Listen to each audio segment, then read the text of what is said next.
Assalamualaikum warahmatullahi wabarakatuh. Perkenalkan, nama saya Rizky Angga Pramuja, dosen tetap Universitas Muhammadiyah Malang pada program studi Sarjana Terapan Bisnis Properti Fakultas Vokasi.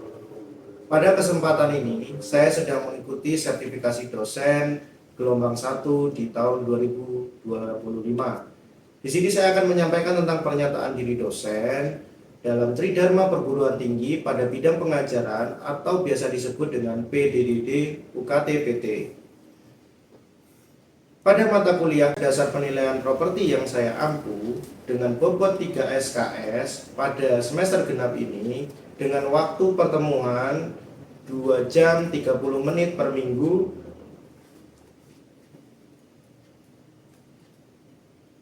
saya akan menyampaikan 3 hal. Yang pertama tentang mata kuliah, yang kedua tentang interaksi dengan mahasiswa, dosen dengan mahasiswa, yang ketiga adalah sistem penilaian dalam mata kuliah atau assessment,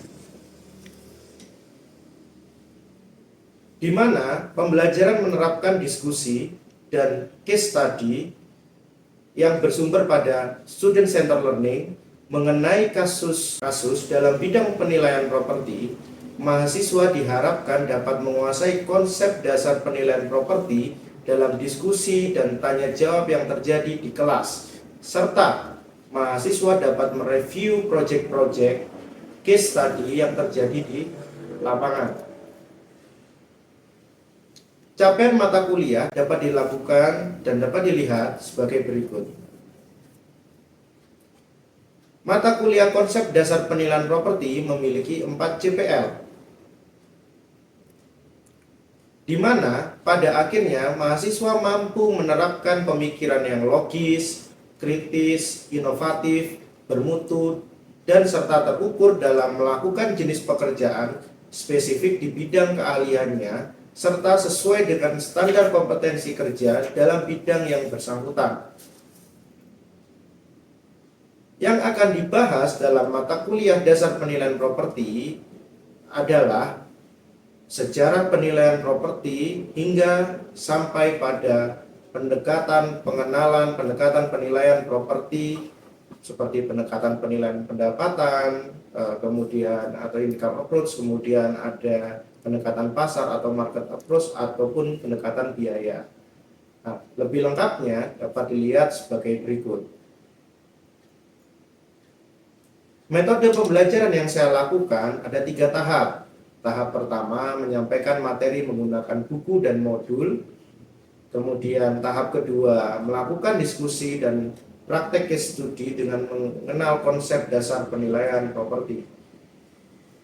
Tahap terakhir yaitu penilaian terhadap mahasiswa. Penilaian atau asesmen ini dilakukan dengan cara membuat kesepakatan dalam kontrak belajar yang biasanya kami lakukan di awal perkuliahan, dan rubrik penilaian bisa dilihat sebagai berikut.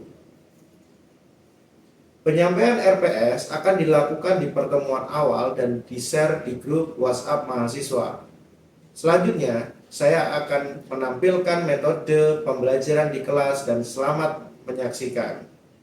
Oke, bismillahirrahmanirrahim. Assalamualaikum warahmatullahi wabarakatuh. Waalaikumsalam warahmatullahi wabarakatuh. Oke, terima kasih. Kita berjumpa lagi dalam perkuliahan untuk pertemuan ke-7. Jadi melanjutkan materi dari kemarin minggu lalu ya. Sebelum mengawali perkuliahan ini, kita berdoa dulu ya. Berdoa dulu. Silakan satu orang bisa memimpin doa. Mungkin Mas Alfi, silakan pimpin doa. Sebelum kita mulai mata kuliah hari ini, berdoa saya masing-masing, berdoa silakan.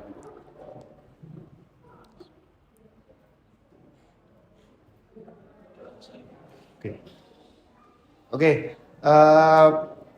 Melanjutkan dari pertemuan minggu lalu, saya akan mereview beberapa pertemuan. Kemarin mungkin teman-teman sudah belajar tentang supply and demand ya, dasar-dasar bagaimana permintaan dan penawaran gitu kan, konsepnya, kemudian bagaimana di properti gitu kan. Nah, hari ini kita melanjutkan pada materi tentang konsep dasar penilaian properti. Nah, ini salah satu materi inti atau materi wajib yang ada di program studi bisnis properti ya. Oke. Kemudian yang slide yang pertama, saya akan berbicara tentang apa itu properti. Mungkin teman-teman semua menganggap properti itu rumah, ya kan? Jadi properti itu ternyata bukan rumah, gitu. Ya, properti itu bukan rumah. Bukan rumah saja maksudnya. Ternyata jam tangan itu juga properti. Oke, jam tangan itu properti. Baju yang kalian pakai itu juga properti. Itu disebut nanti di klasifikasinya ada namanya personal property. Jadi apa itu properti? Pengertian sederhananya adalah segala benda yang dapat dimiliki. Jadi apapun yang bisa kita miliki itu disebut properti. Oke. Nah, kemudian ada namanya biasa yang kita dengar adalah real estate, ada namanya real property, kemudian ada personal property. Nah, real estate itu semua fisik benda yang ada di dalam tanah dan di atas tanah, bagian dari alam ataupun yang dibuat manusia. Jadi tanaman itu juga bisa properti gitu sebenarnya. Ini maksudnya di sana. Kemudian kalau real estate tadi kemudian ada alas haknya, alas hak hukum, misalnya legalnya, bisa sertifikat hak milik gitu kan. Nah, itu menjadi real property. Nah, kemudian real property adalah kumpulan hak yang timbul karena kepemilikan real estate. Jadi real estate kalau ada hak di atasnya itu menjadi real property. Kemudian ada personal property. Personal property selain real estate dan real property. Gitu ya. Jadi personal property itu adalah selain real estate dan real property. Ada pertanyaan dari sini? Belum ya? Oke. Kita melanjutkan pada real estate dan real property. Personal property tadi sudah.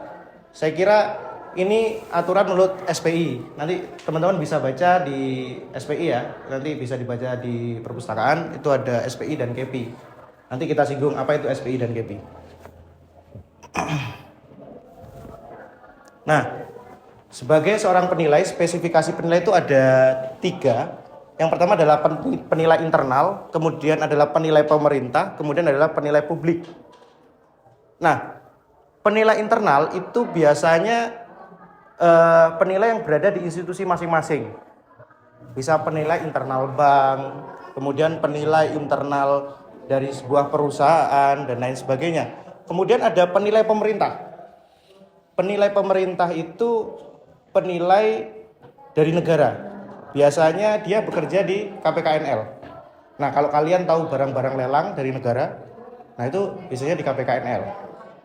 Nah, itu dia sama seperti kita, tapi dia punya aturan sendiri ya, gitu. Nah, kemudian ada namanya penilai publik. Nah, penilai publik itu dia berbentuk firma. Jadi namanya biasanya kalau kalian dengar di luar adalah kantor jasa penilai publik. Nah, itu bisa persekutuan beberapa orang. Nah, apa mereka tugas dan fungsinya? Biasanya kalau KJPP itu ya sama, memberikan opini nilai. Gitu. Oke. Saya lanjutkan. Nah, penggolongan properti tadi. Ada properti tangible, intangible, dan surat berharga. Kalau tangible itu ada real property dan personal property. Tadi terlihat berarti ya. Nah, ternyata properti itu juga ada yang intangible, merek. Ya. Ada merek, kemudian ada paten, franchise dan lain sebagainya, copyright. Termasuk nanti ada surat berharga. Gitu ya. Saham, obligasi, deposito dan lain sebagainya.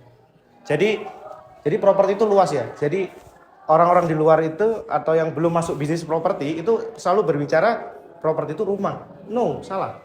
Properti itu tadi segala sesuatu yang bisa kita miliki dan itu ada hak menjadi real property gitu. Kalau belum ada hak menjadi real estate gitu.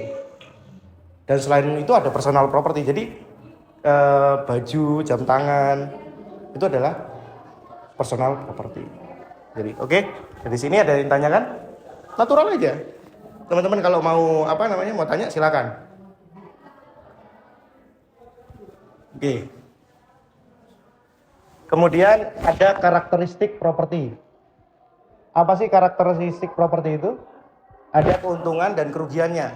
Kalau kita secara finansial punya properti, biasanya kita mengharapkan adanya income kan gitu. Kemudian ada high operating yield. Yield itu maksudnya ada pemasukan atau ada pendapatan atau capital income yang masuk. Kemudian ada value appreciation.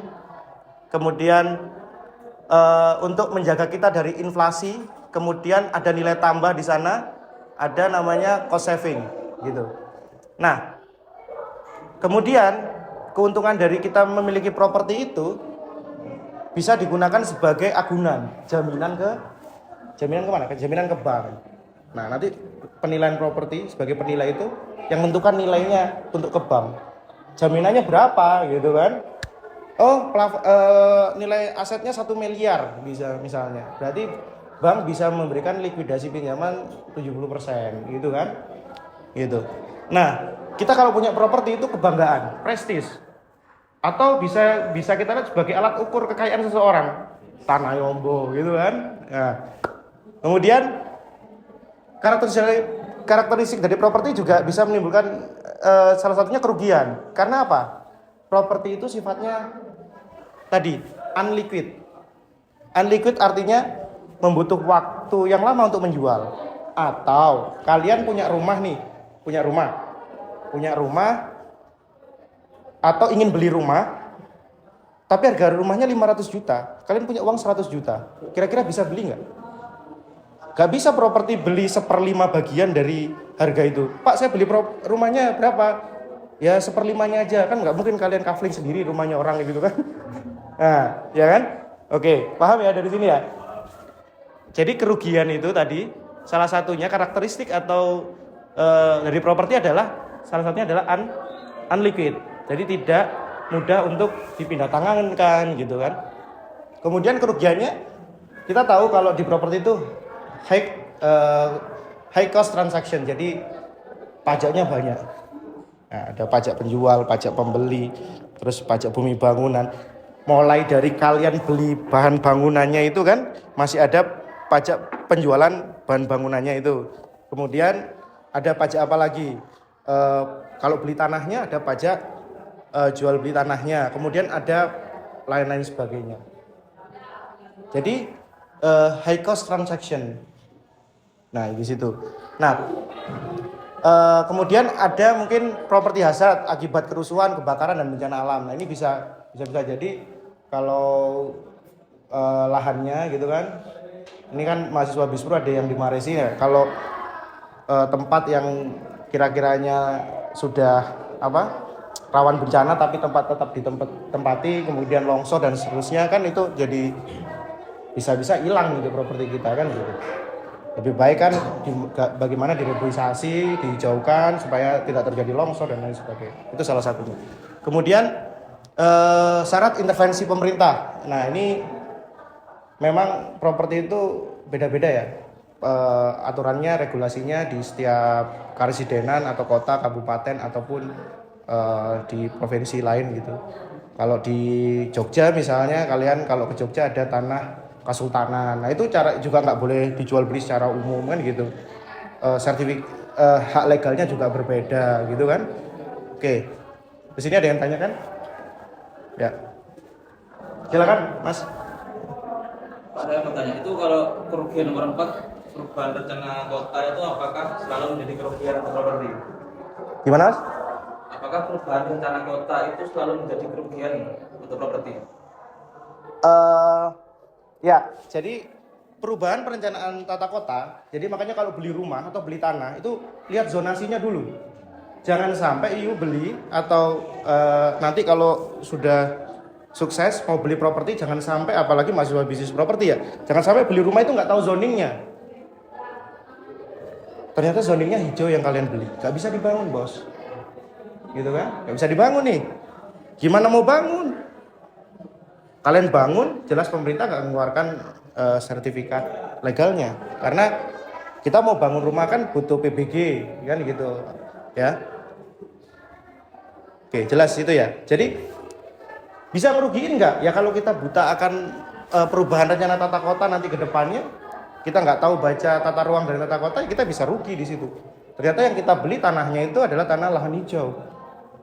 Jangan sampai seperti itu. Nah, teman-teman harus tahu gitu cara bukanya di mana, cara ngeceknya di mana gitu kan. Oke. Ada lagi? Sudah? Cukup? Saya lanjutkan.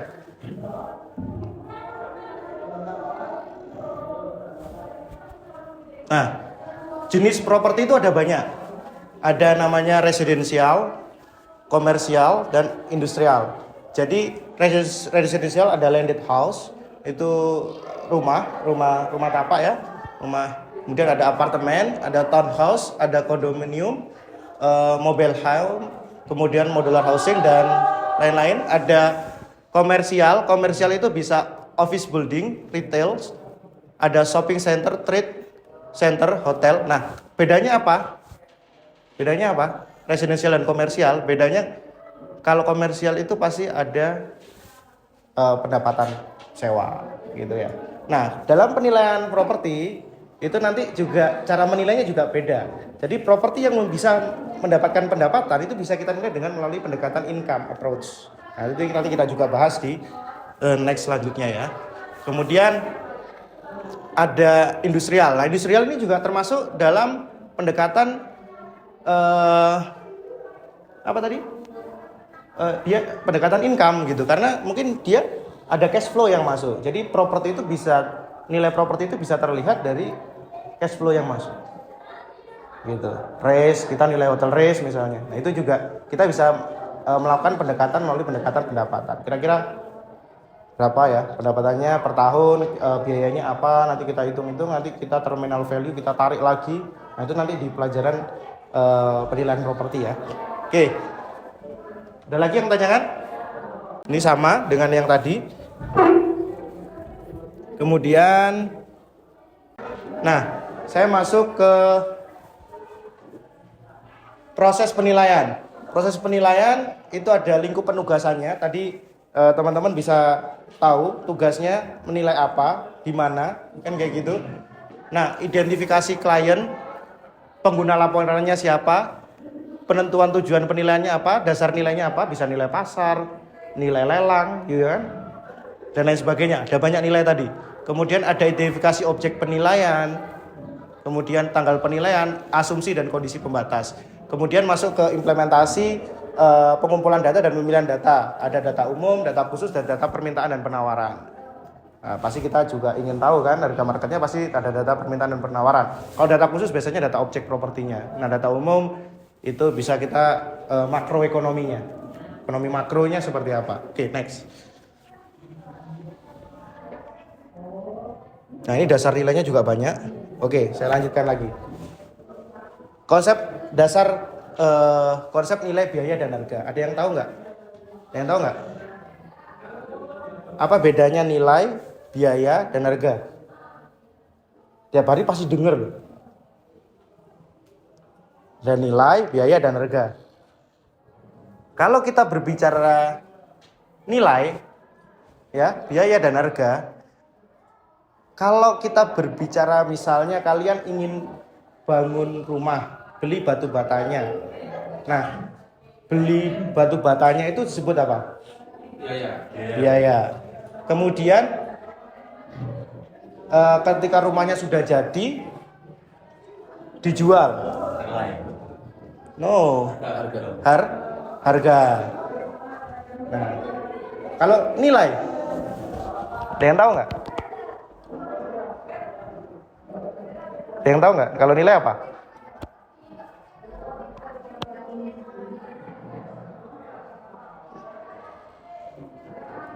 Ayo.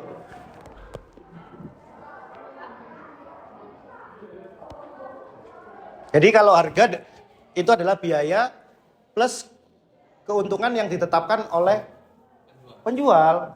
Ya, bagus. Jadi biaya tadi harga adalah biaya ditambah dengan keuntungan yang kalian inginkan. Itu disebut harga. Kalau nilai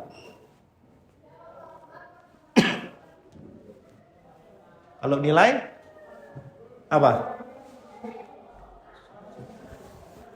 Nah, kalau nilai itu ada subjektif dari penilainya. Misalnya kita mengeluarkan opini nilai ya. Berarti kita kan ada hal subjektifnya gitu. Tapi dalam profesi penilai, mengeluarkan opini nilai itu semuanya ada aturannya. Aturannya disebut KEPI dan SPI. Itu ada di mata kuliah lanjutan. KEPI SPI itu Kode Etik Penilaian Indonesia dan Standar Penilaian Indonesia. Seperti itu. Oke. Nah, saya masuk kepada materi yang lebih dalam lagi tentang penilaian, yaitu tentang pendekatan data pasar, pendekatan biaya, dan pendekatan pendapatan. Nah, 3 pendekatan ini lumrah di Indonesia dilakukan. Nah, pendekatan data pasar, apa itu pendekatan data pasar?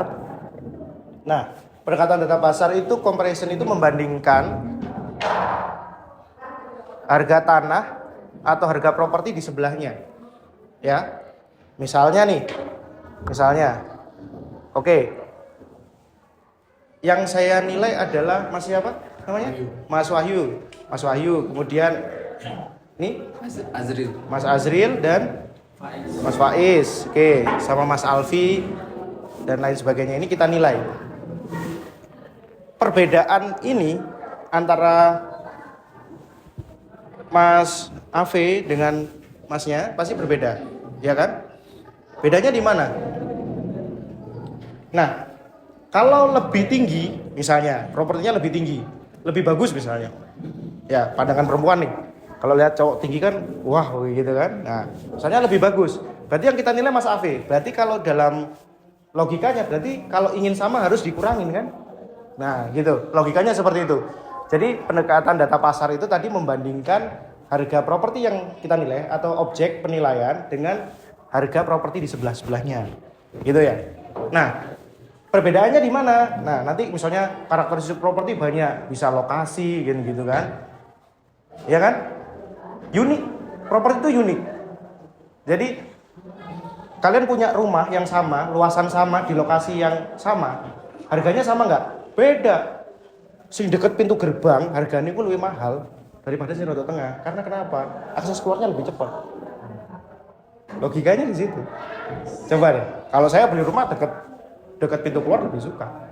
Kan gitu. Nah, itu. Jadi saya masuk ke pendekatan data pasar ya. Ada riset data, verifikasi data, seleksi data pembanding. Nah, yang saya bilang plus minus tadi ada di penyesuaian data pembanding. Kemudian setelah disesuaikan ada namanya rekonsiliasi indikasi nilai. Jadi kemiripannya yang paling mirip, yang plus minus kurang tambah tadi itu paling sedikit, berarti kan paling mirip. Nah, itu biasanya memiliki persentase yang paling besar. Yang nggak mirip itu diambil yang paling kecil. Sehingga nanti rekonsiliasi nilai itu bukan rata-rata, tapi adalah yang paling mirip. Nanti kita cari. Itu. Oke. Ada yang ditanyakan? Apa? Tanya aja. Aman? Aman. Oke, kita masuk ke data ya. Kemarin teman-teman mungkin sudah ada yang saya tugaskan kelompok untuk mencari data pembanding, ya.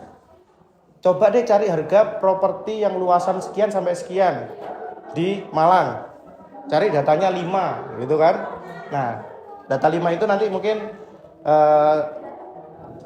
adik-adik semua boleh maju ke depan untuk menjelaskan kenapa data pembandingnya harganya sekian dan plus minusnya sekian dari materi yang atau teori yang sudah kita dapat sebelumnya, gitu ya. Nah,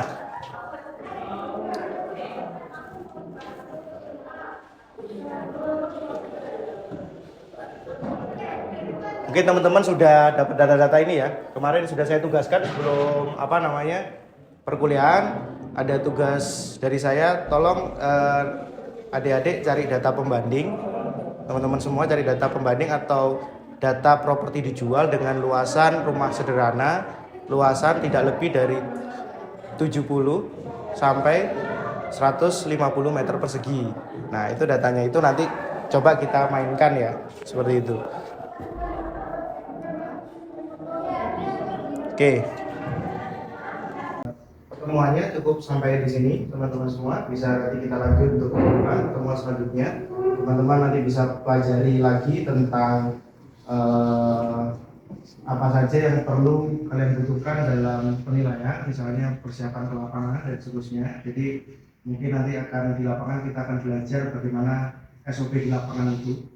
Jadi mulai ketemu klien, kemudian menyampaikan surat tugas, sampai mencari data banding dan seterusnya. Jadi teman-teman akan bersimulasi di sana, tapi hanya case study, tapi belum project. Nanti teman-teman akan project yang akan didampingi oleh